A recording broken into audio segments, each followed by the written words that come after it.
أعوذ بالله من الشيطان الرجيم بسم الله الرحمن الرحيم وإذ قالت الملائكة يا مريم إن الله اصطفاك وطهرك واصطفاك على نساء العالمين يا مريم اقنتي لربك واسجدي واركعي مع الراكعين ذلك من أنباء الغيب نوحيه إليك وما كنت لديهم إذ يلقون أقلامهم أيهم يكفل مريم وما كنت لديهم إذ يختصمون إذ قالت الملائكة يا مريم إن الله يبشرك بكلمة منه اسمه المسيح عيسى ابن مريم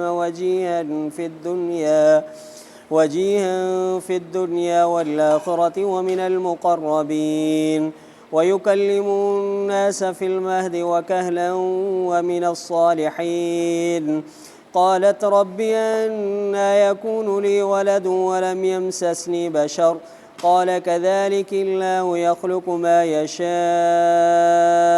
إذا قضى أمرا فإنما يقول له كن فيكون ويعلمه الكتاب والحكمة والتوراة والإنجيل ورسولا إلى بني إسرائيل أني قد جئتكم بآية من ربكم أني أخلق لكم من الطين كهيئة الطير فأنفخ فيه فيكون طيرا بإذن الله وأبرئ الأكمه والأبرص وأحيي الموتى بإذن الله وأنبئكم بما تأكلون وما تدخرون في بيوتكم إن في ذلك لآية لكم إن كنتم مؤمنين ومصدقا لما بين يدي من التوراة ولأحل لكم بعض الذي حرم عليكم وجئتكم بآية من ربكم فاتقوا الله وأطيعون إن الله ربي وربكم فاعبدوه هذا صراط مستقيم فلما أحس عيسى منهم الكفر قال من أنصاري إلى الله قال الحواريون نحن أنصار الله آمنا بالله واشهد بأننا مسلمون ربنا آمنا بما أنزلت واتبعنا الرسول فاكتبنا مع الشاهدين ومكروا ومكر الله والله خير الماكرين صدق الله العظيم याद कर जंहिं वक़्तु चयो मलाइक ए मरियम बेशक अल्लाह ताला चूंडिया तोखे ऐं पाक बणायो आहे तोखे ऐं चूंडियई तोखे जहाननि जे औरतुनि ते ए मरियम फर्मा बरदारी कर तूं पंहिंजे रब जे लाइ ऐं सजदो कर ऐं रुकू कर तूं रुकू कंदड़नि सां गॾु इहो आहे ॻुझ जे ख़बरुनि खां जो वहय कयूं था असां इन्हनि खे तुंहिंजे तरफ़ ऐं न हुए तूं इन्हनि वटि मौजूदु जंहिं वक़्तु फिटो कनि पिया पंहिंजे कलमनि खे त केरु इन्हनि मां परवरिश करे बीबी मरियम जी ऐं न हुए तूं इन्हनि वटि जंहिं वक़्तु इहो झगड़ो कनि पिया यादि कर जंहिं वक़्तु चयो मलाइक ए मरियम बेशक अल्लाह ताला ख़ुशख़बरी ॾिनी आहे तोखे कलमे सां उन्ही जे तरफ़ां जो नालो इन्ही जो आहे मसीह ईसा इब्ने मरियम इज़्ज़त वारो मुहांडो मुड़ुस दुनिया में आख़िरत में ऐं मुक़र्रब बाननि मां आहे ॻाल्हाईंदो माण्हुनि सां पींघे में ऐं करड़ वढ उमिरि में ऐं नेकोकारनि सालिहनि खां आहे चई ए रब मुंहिंजा कीअं हूंदो मुंहिंजे लाइ पुट, हालांकि न हथु लाथो आहे मूंखे कंहिं बि इंसान। चई त अहिड़ी तरह अलाह ताला पैदा फ़रमाए थो जेको चाहे। जॾहिं फ़ैसिलो फ़रमाईंदो आहे कंहिं बि कम जो, कंहिं मामले जो, पोइ रुॻो फ़रमाईंदो आहे, चवंदो आहे इन जे लाइ थी त पोइ थी पवंदो आहे। ऐं सेखारींदो इन खे किताब ऐं दानाई ऐं तौरात ऐं इंजील, ऐं बणाईंदो इन खे रसूल बनी इसराइल जे तरफ़। बेशक आंदुमि मां तव्हां वटि निशानी तव्हांजे रब खां, बेशक मां पैदा कयां थो तव्हांजे लाइ मिटीअ खां, मिसाल पखी जे शक्ल जे, पोइ फूक ॾियां थो मां इन में, पोइ थी पवंदो उॾरंदड़ पखी अलाह जे हुकुम सां। ऐं छॾायां थो मां मादरज़ाद अंधे खे ऐं कोढ़े खे, कोढ़ वारे खे, ऐं ज़िंदा कयां थो मां मुअल खे अलाह जे हुकुम सां। ऐं ख़बर ॾींदुमि मां तव्हांखे उन शइ जी जो खाओ था तव्हां, ऐं जेको ज़ख़ीरो कयो था तव्हां तव्हांजे घरनि में। बेशक इन में अलबत निशानी आहे तव्हांजे लाइ जेकॾहिं तव्हां मोमिन आहियो। ऐं तसदीक़ कंदड़ आहियां उन जे लाइ जेको मुंहिंजे आॾो आहे तौरात खां, ऐं हिन लाइ त हलाल कयां मां तव्हांजे लाइ कुझु उहे शयूं जो हराम कयूं हुयूं तव्हां ते, ऐं आंदियूं आहिनि मां तव्हां वटि, या आंदी आहे मां तव्हां वटि निशानी तव्हांजे रब खां। पोइ डिॼो तव्हां अलाह ताला खां ऐं फ़र्मा बरदारी कयो मुंहिंजी। बेशक अलाह ताला मुंहिंजो रब आहे ऐं तव्हांजो रब आहे, पोइ इबादत कयो तव्हां इन जी, हीउ रस्तो आहे सिधो। पोइ जॾहिं महसूसु कयईं ईसा अलैहिस्सलातु वस्सलाम इन्हनि खां कुफ़ुर, चयईं त केरु आहे मुंहिंजो मददगार अलाह जे तरफ़। चयो हवारियनि त असां मददगार आहियूं अलाह जा, ईमान आंदोसीं असां अलाह ते, ऐं शाहिद बणिज तूं ऐं शाहिद रह तूं त बेशक असां मुस्लमान आहियूं। ए रब असांजा ईमान आंदोसीं असां उन ते जो नाज़िल कयो तूं, ऐं ताबेदारी कईसीं असां रसूल जी, पोइ लिख तूं असांखे शाहिदी ॾींदड़नि सां गॾु। ऐं सिट सिटरी अलाह ताला, ऐं अलाह ताला भलो सिट सिटींदड़ आहे। सूरतुल आल इमरान उन जो 5 रुकू, 3 सिपारे तिलकर रसुल जो 13 रुकू, आयत नंबर 41 खां आयत नंबर 54 ताईं मुकम्मल रुकू तर्जुमे समेत तिलावत कयोसीं। इन रुकू जो तफ़सीर मुख़्तसर तफ़सीर मज़हरी काज़ी मोहम्मद सनाउल्लाह उस्मानी पानीपती रहमतुल्लाह अलैह जे लिखियल तफ़सीर में हिन रीत आहे। हज़रत बीबी मरियम अलैहिस्सलातु वस्सलाम वटि हज़रत जिब्रील अमीन अलैहिस्सलातु वस्सलाम आयो, ऐं उन खे फ़रमाई त अल्लाह ताला तोखे चूंडियो आहे तजलियात ज़ातिया सां, दाइमा सां, ऐं तोखे पाक कयो अथई गुनाहनि खां पंहिंजे हिफ़ाज़त सां ऐं मग़फ़िरत सां, ऐं शैतान खां बचाव सां,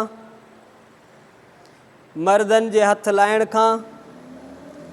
अल्लाह ताला तोखे फ़ज़ीलत अता फ़रमाई आहे पंहिंजे ज़माने जे औरतुनि ते। इहो पैगाम खणी जिब्रील अमीन अलैहिस्सलातु वस्सलाम हज़रत बीबी मरियम अलैहिस्सलातु व तस्लीमात वटि आयो, ऐं उनखे अल्लाह जो हुकुम ॿुधाई त या मरियम उक़नुती, ए बीबी मरियम अल्लाह जी फ़र्मा बरदारी कर, डिघो क़याम कर नमाज में, अल्लाह जी शुक्र अदायगी जे लाइ सजदो कर, नमाज़िन सां गॾु रुकू कर।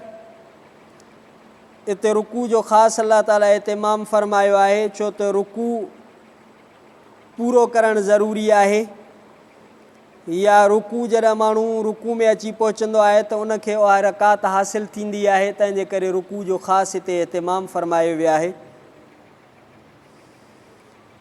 इन खां पोइ वारी आयत में अलाह ताला हुज़ूर अनवर अलैहिस्सलातु वस्सलाम खे फ़रमायो त इहे जेके ख़बरूं आहिनि ईसा अलैहिस्सलातु वस्सलाम जी, हज़रत बीबी मरियम अलैहिस्सलाम जी, हज़रत ज़करिया अलैहिस्सलातु वस्सलाम जी, इहे अंबाउल ग़ैब आहिनि, ॻुझ जूं ख़बरूं आहिनि जेके असां तोॾे वही कयूं था, तोखे ॿुधायूं था।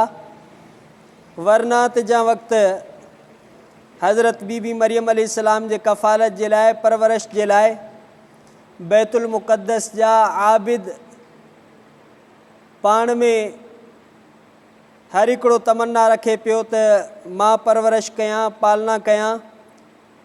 पोइ कुणो विधऊं, कुणो छाजो विधऊं त उहे कलम कुणे में विधऊं जिन कलमनि सां तौरात वग़ैरह लिखंदा हुया,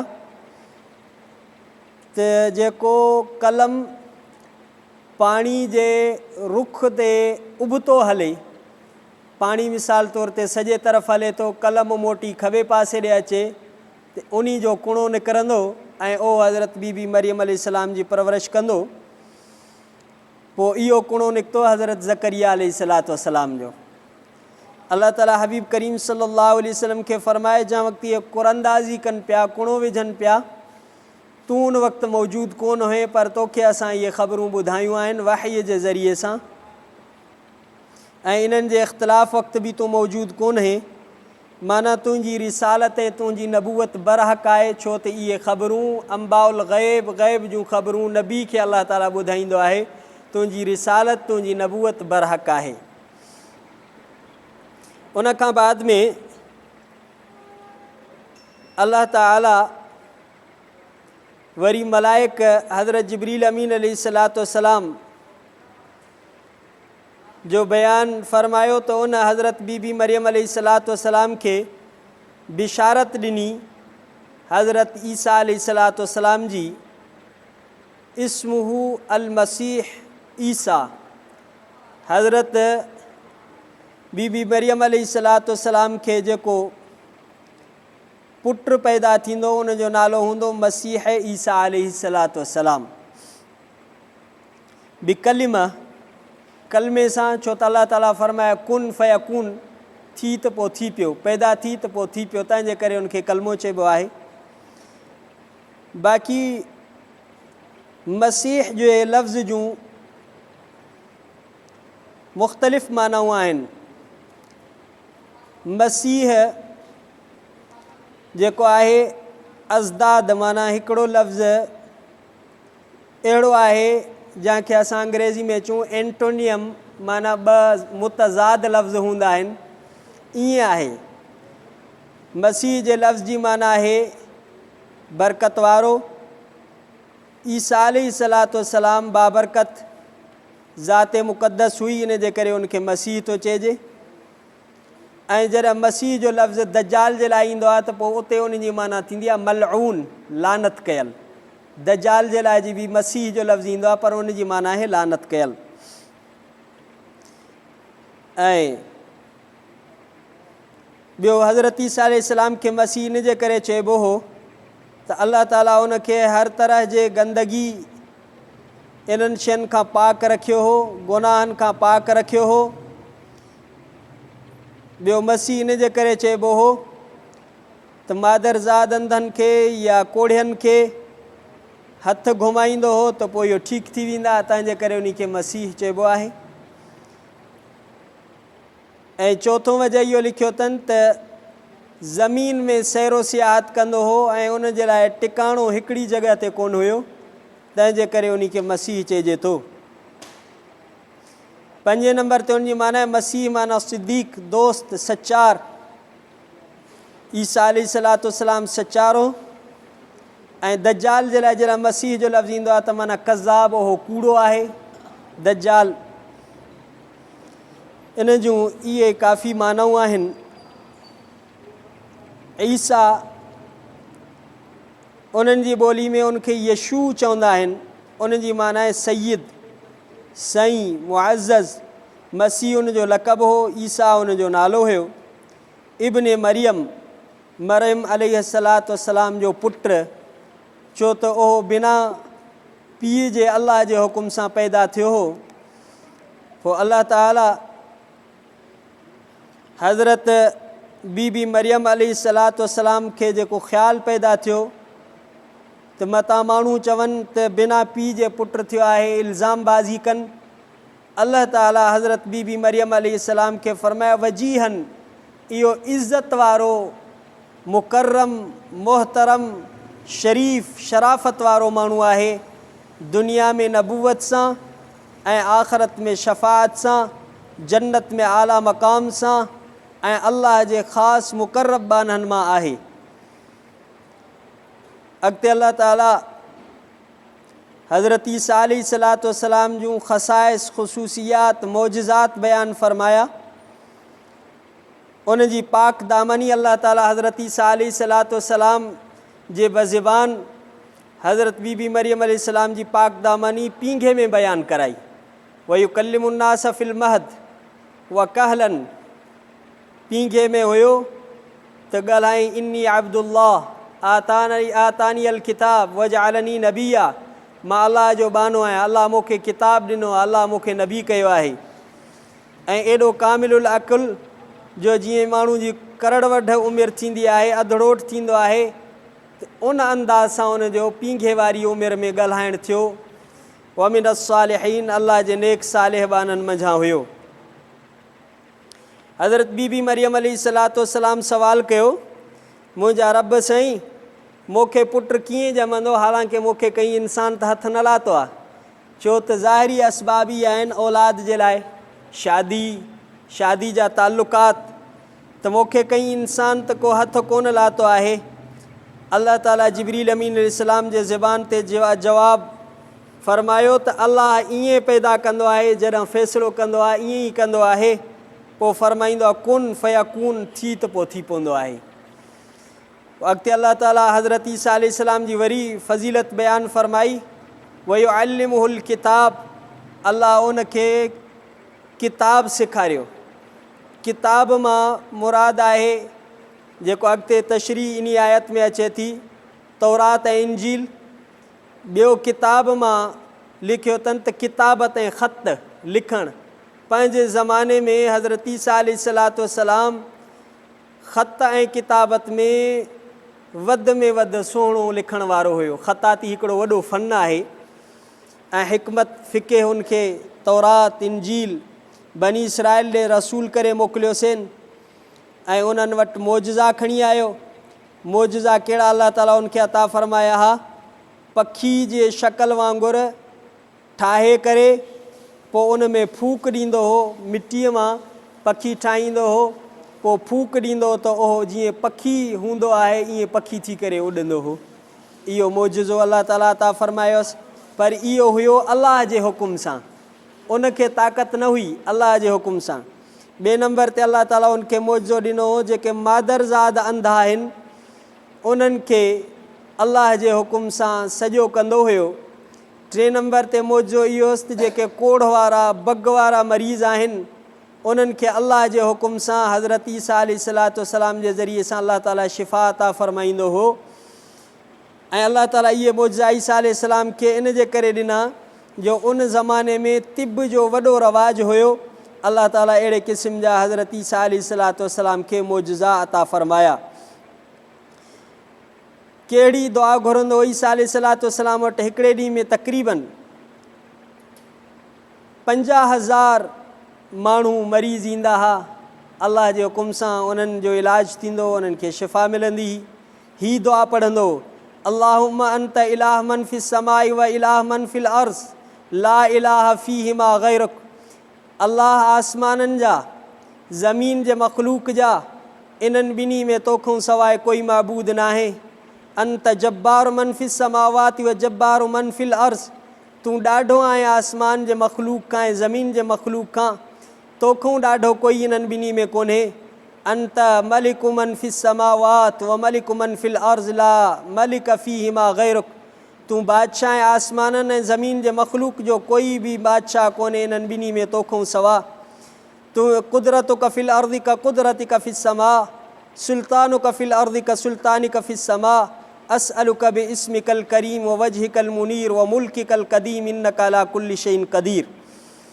तुंहिंजी कुदरत ज़मीन में आहे जीअं तुंहिंजी कुदरत आसमान में आहे, तुंहिंजी बादशाही ज़मीन में आहे जीअं तुंहिंजी बादशाही आसमान में आहे। तुंहिंजे इस्म करीम सां तोखां सवाल कयां थो, तुंहिंजे वजह मुनीर सां तोखां सवाल कयां थो, तुंहिंजी बादशाही क़दीम सां तोखां सवाल कयां थो। तूं हर शइ ते कुदरत रखंदड़। इहा दुआ पढ़ी इलाज कंदो हो, अल्लाह ताला ईअं इन्हनि खे शिफ़ा अता फ़रमाईंदो हो। इन दुआ जे लाइ लिखियलु आहे, जा माण्हू खे घबराहट थींदी हुजे या जेको माण्हू चरियो हुजे उन माण्हू ते इहा दुआ पढ़िजे ऐं लिखी ॾिजेसि ऐं इन दुआ वारो पाणी पीआरिजेसि त इंशाअल्लाह अल्लाह जे हुकुम सां इनखे शिफ़ा थी वेंदी। इहा लिखियलु आहे। ॿियो मौजो इहो हुअसि त अल्लाह जे हुकुम सां मुअलनि खे ज़िंदा कंदो हो, पोइ उन्हनि खे वञी चवंदो हो कुम बिइज़्निल्लाह, अल्लाह जे हुकुम सां उथी बीह, त पोइ इहे मुअल उथी बीहंदा हुआ। ॿियो मौजो इहो हुअसि त माण्हुनि खे ॿुधाईंदो हो जेको कुझु उहे खाईंदा हुआ ऐं जेको उहो ज़ख़ीरा अंदोज़ी करे रखंदा हुआ घरनि में। हाणे माण्हुनि जेको खाधो उहो ॿुधाईंदो तव्हां हे खाधो, जेको उन्हनि स्टॉक करे रखियो लिकाए रखियो ऐं उहो ज़ख़ीरो करे रखियो उन्हनि खे ॿुधाईंदो त हे शइ तव्हां जेको आहे रखी आहे। इहो बि अल्लाह जे हुकुम सां। ऐं इन समूरनि में अल्लाह ताला फ़रमाए त निशानी आहे जेकॾहिं तव्हांखे ईमान आहे। तौरात जी बि तस्दीक़ करे पियो। अल्लाह ताला फ़रमायो त तौरात जेको हुयो उन जी तस्दीक़ कई ऐं उन्हनि ते जेके कुझु शयूं हराम कयूं वियूं उहे हज़रत ईसा अलैहिस्सलाम जे ज़रिए सां कुझु उन्हनि खे हलाल करे ॾिनियूं वियूं। अल्लाह जे तरफ़ां इहे मौजज़ा आंदा हुई। पोइ उन्हनि खे तंबीह कई त अल्लाह खां डिॼो, मुंहिंजी इताअत कयो, मुंहिंजो बि अल्लाह रब आहे, तव्हांजो बि अल्लाह रब आहे, उन जी इबादत कयो। माना मां रब न आहियां, मां महबूद न आहियां, मां ख़ालिक़ न आहियां। जेको जिन माण्हुनि इहो नज़रियो रखियो इहो ग़लति हुयो। अल्लाह सिर्फ़ु वाहिद वहद उहो आहे, समूरनि जो ई आहे, सिधो रस्तो इहो आहे। पोइ हज़रत ईसा अलैहिस्सलाम जॾहिं बनी इसराइलनि मां कुफ़ुर महसूसु कयो त पोइ हज़रत ईसा अलैहिस्सलाम फ़रमाए त मुंहिंजा केरु मददगार आहिनि अल्लाह जे दीन में। चंद माण्हू उथी बीठा, उन्हनि चयो त असां जेको आहे अल्लाह जे दीन जा मददगार आहियूं। उन्हनि खे चइबो हवारी। हौर जी माना आहे अछाण, ख़ालिस। नबी सल्लल्लाहु अलैहि वसल्लम फ़रमायो त हर नबी जे लाइ हवारी हूंदो आहिनि ऐं मुंहिंजो हवारी हज़रत ज़ुबैर आहे।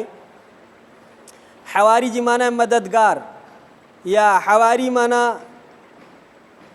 ख़ालिस मुख़लिस इन्हनि जूं नियतूं हुयूं, ख़ालिस इन्हनि जूं दिलनि में नियत हुई। या ॿियो लिखियो अथनि त इहे अच्छा लिबास इस्तेमालु कंदा हुआ, तंहिंजे करे इन्हनि खे हवारी चइजे थो। 12 माण्हू हुया जेके हज़रत ईसा अलैहिस्सलाम सां उन जा हामी थी बीठा, सिर्फ़ु 12। चयो त असां अल्लाह ते ईमान आंदोसीं, तूं बि शायदि रहिजां त असां मुस्लमान आहियूं। रब साईं खां दुआ घुरियूं त रब साईं असां जेको तूं नाज़िल कया उन ते ईमान आंदो आहे, रसूल जी ताबेदारी कई आहे, असांखे पंहिंजे वहदानियत जे गवाही ॾींदड़नि मां बणाइजांइ ऐं असांखे उन्हनि मां लिखजांइ। पोइ अल्लाह ताला फ़रमायो त इन्हनि यहूदिन त हज़रत ईसा अलैहिस्सलाम खे चयो त जादूगर आहे, जादूगरियाणी जो पुटु आहे। पोइ उन जे लाइ हिकिड़ो मकर कयूं, प्लान कयूं उनखे शहीद करण जे लाइ, क़तल करण जे लाइ। पोइ अल्लाह ताला हज़रत ईसा अलैहिस्सलाम खे आसमान ते खणाए छॾियो, छो त अल्लाह ताला वटि इन्हनि काफ़रनि जे प्लान खे ख़तमु करण जे लाइ अल्लाह वटि कुदरत आहे। हज़रत ईसा अलैहिस्सलाम खे अल्लाह ताला ज़िंदा आसमान ते खणाए छॾियो। पोइ वरी अल्लाह ताला हज़रत ईसा अलैहिस्सलाम खे क़यामत खां पहिरियों नाज़िल फ़रमाईंदा। इंशाअल्लाह ताला सुभाणे वारे रुकू में आहे त इन जो तफ़सील अल्लाह ताला हज़रत ईसा अलैहिस्सलाम खे आसमान ते खणायो ऐं वरी उहो उन जे मुतलिक़ अल्लाह ताला क़ुरान शरीफ़ में बयानु फ़रमाए ज़िंदगी रही त इंशाअल्लाह ताला सुभाणे तिलावत कंदासीं। रब्बना आतिना फ़िद दुनिया हसनतुम फ़िल आख़िरति हसनतुम क़िना अज़ाबन्नार। सल्लल्लाहु तआला अला खैरि ख़ल्क़ि मुहम्मद सल्लल्लाहु अलैहि वसल्लम व अला आलिहि व अस्हाबिहि ज़ुरिय्यति अजमईन। ला इलाहा इल्लल्लाह मुहम्मदुर रसूलुल्लाह।